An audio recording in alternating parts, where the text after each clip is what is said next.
Welcome back. Live shots at your Plaza Hotel and Spa. But let's also get you back to the parking lot because Brian Anderson is here from Science World alongside daughter Emily. Great to have you here both.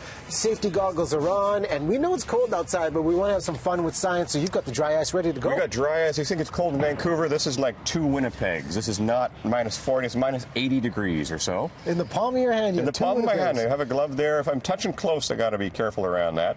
Now, the thing about this, it turns directly into a gas. So if I put the little coin there, here, Emily, hold that there, push, and we listen. The gas coming out actually makes that little screaming sound. So we press it down there.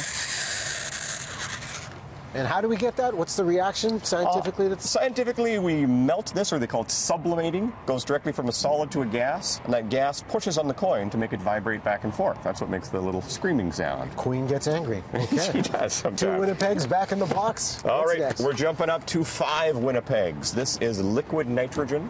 It is very, very cold. We're going to try dip it in there. Grab that, dip that into the top there. So natural things like leaves, they have a lot of liquid in them. They have a lot of moisture, a lot of water. As that goes in there and gets very, very cold, again, almost minus 200, it stiffens. We lose a lot of that flexibility. So if we go down here, you can see this turns into little shattered bits like that. Change the state right away. Now, what would happen if we put a human hand in there? Well, I have a human hand. You do? How handy is that? Now, is that safe? This one, there's a particular technique you need to use that we train at Science World. If we check here, we can go height. What? Nothing. Nothing. It's called the Leyden frost effect. Now, what's going on is because your hand has got human body temperature, none of the liquid is actually touching my hand. As we go in there, it instantly turns it into gas, makes a little glove of gas around my hand. Yeah. We wanted to try, speaking of heat, shall we try some fire? Let's do it. This is always a great... Emily's going to help with this one? Emily's going to help with this one? So, Emily, my daughter loves fire.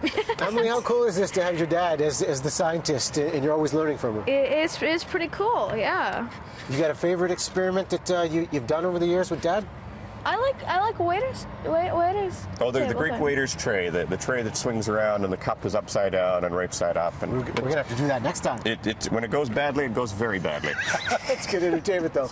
All right, so lighting into the top here. So the question was always, if we put flame in this, what's going to happen?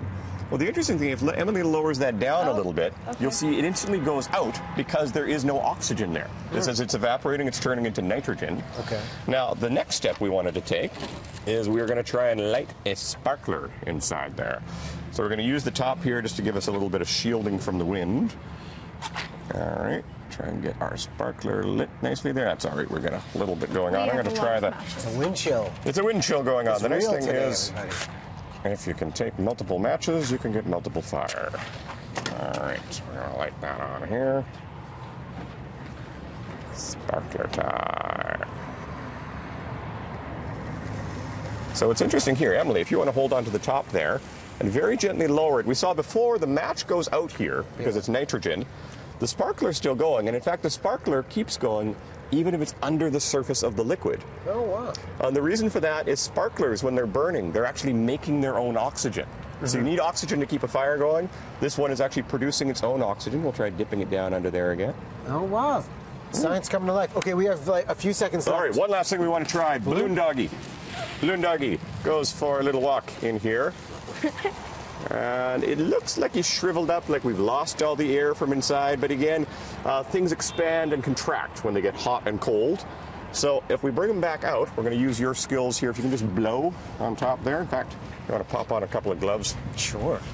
And place it on your hand. The air is still in here. It's just gotten very, very small. Okay. Blow. And just like that, the warmth of our breath, it reignites and... He's alive! Sparky lives! Sparky's alive!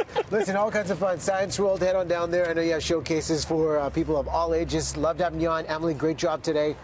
Safety first with the goggles and gloves. Nice to know Sparky came out on this on the good side. We'll take a break.